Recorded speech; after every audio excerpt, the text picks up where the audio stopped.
Bactrian ऊंट, शिकारी पक्षी। गणतंत्र दिवस 2026 की परेड में सेना के मूक योद्धा भी मार्च करने वाले हैं। गणतंत्र दिवस 2026 की परेड इस बार खास होने वाली है। दरअसल इस बार पहली बार भारतीय सेना के मूक योद्धा भी परेड में शामिल होंगे। इन मूक योद्धाओं की प्रैक्टिस का वीडियो सामने आया है। इस बार की परेड में सेना के मूक योद्धा भी कर्तव्य पथ पर मार्च करने वाले हैं। सेना के मूक योद्धा में बैक्ट्रियन ऊंट, घोड़े, शिकारी पक्षी और भारतीय नस्ल के कुत्ते शामिल हैं। इसे लेकर तैयारियां जोरों पर है। सेना के जवानों ने फुल ड्रेस में मूक योद्धाओं के साथ कर्तव्य पथ पर परेड की प्रैक्टिस की।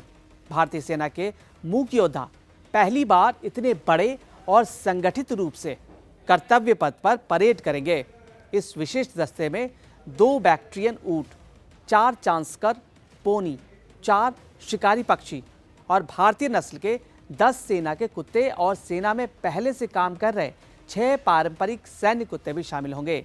सेना के मूक योद्धाओं के इस दस्ते की अगुवाई बैक्ट्रियन ऊंट करेंगे। इन खास ऊंटों को लद्दाख के ठंडे रेगिस्तान इलाकों में तैनात किया गया है। इन ऊंटों की खास बात यह है कि ये बेहद ठंडे इलाकों और ऊंचाई पर आसानी से काम कर सकते हैं। इन ऊंटों की मदद से सेना को दूर दराज के इलाकों में भी काम करने में आसानी होती है। भारतीय सेना ने आधुनिक तकनीक के साथ साथ पारंपरिक तरीकों को भी अपनाया है। पूर्वी लद्दाख की कठिन परिस्थितियों में सेना की मदद के लिए डबल हम्प बैक्ट्रियन ऊंट और जंस्कारी पोनी को शामिल किया गया है। इनकी खासियत यह है कि ये ऊंचाई वाले इलाकों में भारी सामान ले जाने और पेट्रोलिंग में बेहद कारगर साबित होते हैं। बैक्ट्रियन ऊंट 2 कुबड़ वाले ऊंट होते हैं जो मंगोलिया और मध्य एशिया में पाए जाते हैं।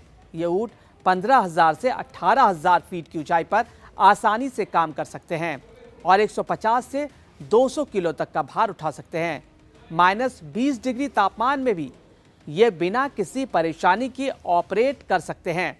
पिछले 2 साल से बैक्ट्रियन ऊंट पूर्वी लद्दाख के दुर्गम इलाकों में सेना को रसद पहुंचाने का काम कर रहे हैं।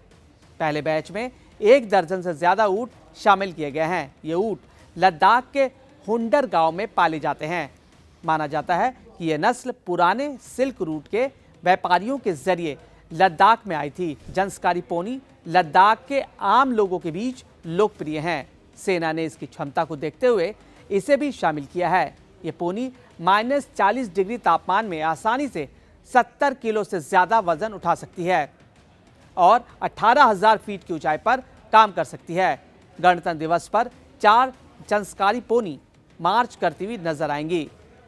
मूक योद्धाओं के दस्ते में 4 शिकारी पक्षी भी शामिल हैं जिनका इस्तेमाल हवाई निगरानी और हवाई सुरक्षा से जुड़े कामों में किया जाता है। सेना में कुत्तों की अहमियत तो लंबे वक्त से रही है और अब भारतीय नस्ल के कुत्तों को बड़े स्तर पर सेना में शामिल किया जा रहा है। भारतीय सेना ने हाल के सालों में ड्रोन विरोधी मतलब एंटी ड्रोन अभियानों के लिए प्रशिक्षित बाज और चील का उपयोग करना शुरू किया है।